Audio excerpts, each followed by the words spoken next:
আর ভয় নেই। ব্যাট হাতে মাহমুদুল্লাহ রিয়াদের সাম্প্রতিক ফর্মটা মলিন দেখাচ্ছিল। এতে ব্যাটিং অর্ডারেও ডিমোশন হয় তার। তবে মোক্ষম সময়ে জ্বলে উঠল মাহমুদুল্লাহ রিয়াদের ব্যাট। গতকাল ত্রিদেশীয় সিরিজে দলের বিপর্যয়ের মুহূর্তে ব্যাট হাতে প্রতিরোধ দেখান মাহমুদুল্লাহ। ডাবলিনে স্বাগতিক আয়ারল্যান্ডের বিপক্ষে ম্যাচে ওপেনার তামিম ইকবালের সঙ্গে গুরুত্বপূর্ণ জুটি গড়ে দলের বিপর্যয় সামাল দেন তিনি। দলীয় ৭৭ রানে উইকেট বিলিয়ে সাজঘরে ফেরেন সাকিব আল হাসান। ৬ নম্বরে ব্যাট হাতে ক্রিজে যান মাহমুদুল্লাহ।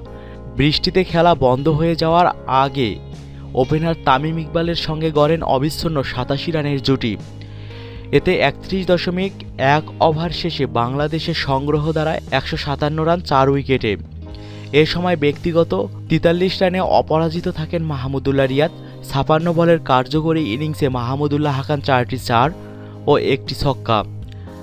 ওয়ানডেতে মাহমুদুল্লাহ সর্বশেষ অর্ধশতকে দেখা পান ৮ মাসের পুরনো ঘটনা। গত ৯ অক্টোবর ঢাকায় ইংল্যান্ডের বিপক্ষে ম্যাচে ৪ নম্বরে ব্যাট হাতে ৭৫ রানের ইনিংস খেলেন মাহমুদুল্লাহ। কিন্তু শেষ ৮ ওয়ানডেতে মাহমুদুল্লাহর সর্বোচ্চ ইনিংসটি হল ১৩ রানের। ব্যাট হাতে বাজে ফর্মের কারণে মাহমুদুল্লাহ বাদ পড়েন টেস্টে বাংলাদেশের ১০০তম ম্যাচের দল থেকেও।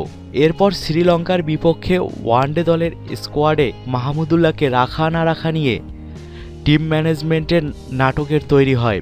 অবশ্য এই নাটকের পরেও মাহমুদুল্লাহকে দলে রাখা হয়েছিল। আর এবার সেই নাটকের যোগ্য জবাব দিলেন মাহমুদুল্লাহ রিয়াদ।